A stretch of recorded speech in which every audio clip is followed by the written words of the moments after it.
Oh hey, welcome to another edition of Socrates Explains Everything. My name is Socrates. I like to explain things. We're here down near Abcouda, talking a little bit about supply and demand. Some people are riding their motorcycles. Here on the Cane River again. I got a nice windmill, but you gotta have the sun too, so we're gonna go the other way.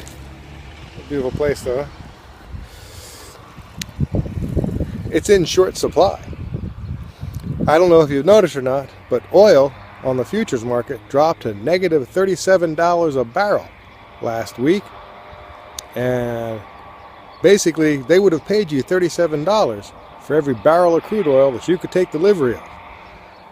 There's really no place to put this stuff since supply has outstripped demand as the economies are slowing down because of various things, including the coronavirus.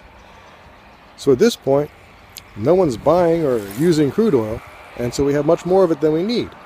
And the problem is, you can't just store this forever. You need a place to put it.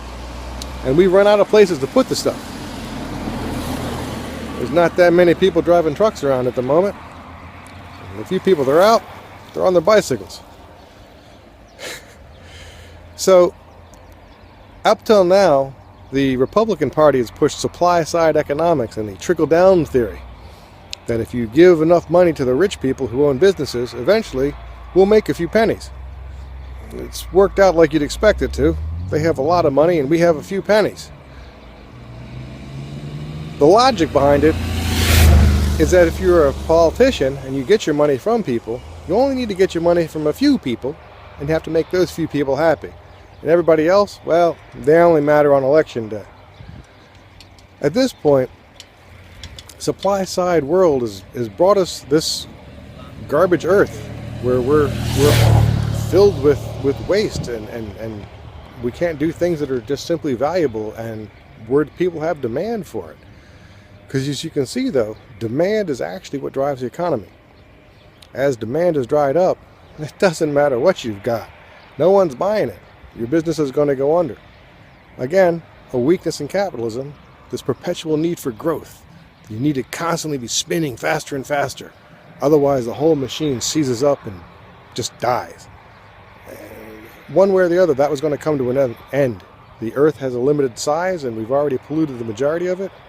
The wonderful sky was just choking. And yet now, with just a couple of weeks of not being crazy consumer-driven capitalism, the whole earth has recovered. This is a great opportunity for us to rethink what we're doing. You know, if oil is worth negative $37 a barrel, something's wrong somewhere. You know, because you can't balance capitalism with this method. How are you supposed to have a company? It takes a lot of money to drill oil, and oil still has value. Because there's too much of it at the moment doesn't mean it's not worth anything. And using this market-driven concept and just destroying productivity, you end up with more and more waste. You know, what are you going to do with these fracking companies? Just destroy them and throw them away because they're bankrupt now? They're incredibly important infrastructure. Now, there's a better way to value valuable, and this is not it. Because next month is only, 30 days away, and there's not going to be any other place to put that oil. So the futures contract is probably going to go negative again. Can't take advantage of it unless you happen to have a giant oil storage tank that's empty. And not that many people do, and the few that do, they're pretty much filled with oil.